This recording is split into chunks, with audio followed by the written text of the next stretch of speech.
I used to think mirrors were harmless, just glass and light, a simple way to check if your tie is straight or if you look alive enough to face another day. I never realized a mirror could stare back. It started the week Lena left. The apartment was too quiet, too clean. Her mug was still in the sink. Her perfume still lingered in the hallway. I told myself I'd move on, but silence has a way of amplifying thoughts you try to bury. That's when I brought down the old mirror from my parents' attic. A tall, wooden-framed antique, cracked a little at the corner. I placed it against the wall opposite my bed. I didn't even wipe the dust off. The first few nights I caught myself glancing at it before sleeping. My reflection always looked a little more awake than I felt, almost expectant. At first, it was therapy. I'd stand there late at night and talk. Not loud enough for the neighbors to hear, just a whisper. I'd confess things I couldn't tell anyone. How I hated the way people smiled out of pity. How I replayed the breakup over and over, trying to edit the ending. Talking to the mirror felt safe. It didn't interrupt. It didn't judge. But after a week, something shifted. I smiled at my reflection and it smiled back just a fraction of a second too late. I frowned. It hesitated. The delay was barely noticeable, yet it crawled under my skin. I blamed the light, my exhaustion, maybe a trick of the eyes. But once you notice a glitch, you can't unsee it. I tried to laugh it off. Great, now I'm seeing ghosts in the glass, I told myself. The reflection laughed too, but the sound in my head didn't match the movement of its lips. Days blurred. Work became meaningless. I'd come home, drop my bag, and head straight to the mirror like it was waiting for me. Sometimes I'd talk. Other times I'd just watch. The reflection felt independent, calmer, more confident, more in control than I was. Its eyes held something mine didn't: certainty. When I ranted about my boss, it smirked. When I apologized to Lena in my head, it looked disappointed. When I said I hated myself, it looked relieved. One night I noticed a small scratch beneath my reflection's eye, a thin red line. I touched my face. Nothing. But in the glass the cut deepened like a wound being remembered. I stepped back. The reflection didn't. It stood there perfectly still, eyes locked on mine. My chest tightened. Fear should have made me look away, but I couldn't. There was a strange fascination in the unease, like watching a flame knowing it can burn you. I whispered, "What are you?" The reflection tilted its head just slightly, as if hearing me for the first time. That night I barely slept. Every time I closed my eyes, I saw that delayed movement, the twitch, the half-smile. I woke up drenched in sweat, half expecting to find the reflection standing beside the bed. By morning, I told myself I was being ridiculous. Maybe it was stress, maybe loneliness. But when I walked past the mirror on my way out, I swear I saw it blink after I'd already turned away. I stopped going out after that.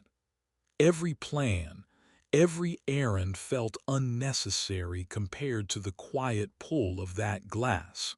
The more time I spent with it, the more natural it felt.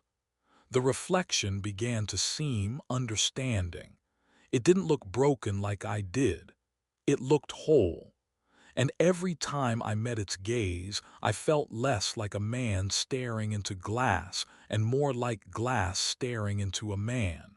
I started losing time. I'd catch myself standing in front of the mirror, whispering sentences I didn't remember starting. Once, after a shower, I wiped the fog off and found words traced into the condensation. Let go. I laughed nervously and blamed my imagination, but deep down, I knew my handwriting wasn't that neat. At work, my reflection haunted me. In the elevator doors, in shop windows, even in the black surface of my phone, the image of myself lingered half a beat too long. When colleagues asked if I was okay, I'd smile and say yes. But the reflection behind them in the window didn't smile at all. The conversations changed. I stopped talking to the mirror and started talking with it inside my head. When I hesitated, it finished my thoughts. When I lied, it whispered the truth. When I doubted myself, it told me I was never the real one anyway. One night, it said something I still hear when the room goes quiet. You're not standing in front of me, you're trapped behind me. I stared at the glass until dawn. The reflection didn't move once. By the third week, I couldn't tell which version of me was older, the one outside the mirror or the one within it. Mine had eye bags, trembling hands, an unshaven face. His looked rested, certain, complete. I realized then that I didn't go to the mirror anymore to see myself. I went to see him. Because somewhere between grief and obsession, my reflection stopped copying me, and I started copying it. I didn't sleep that night, not because of fear, but because of the mirror. It stood in the corner of my room like a witness, silent, reflective, pretending to be harmless. Every time I looked away, I could feel it watching me. And when I finally dared to glance back, it was me staring, but not me. He was slower, calmer, more certain, and that made him terrifying. I tried to convince myself it was exhaustion. The brain, after all, is a master at deception. It fills the blanks with ghosts, paints meaning where there's none. But this wasn't imagination.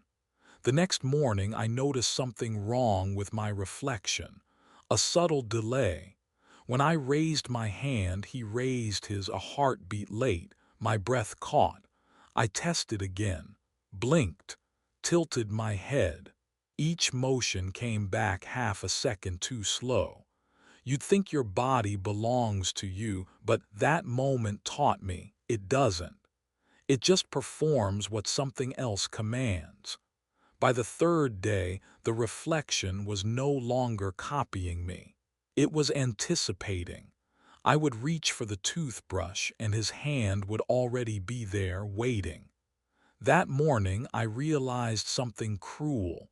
The reflection wasn't behind. I was. When I told my therapist, she smiled politely, jotting something on her clipboard.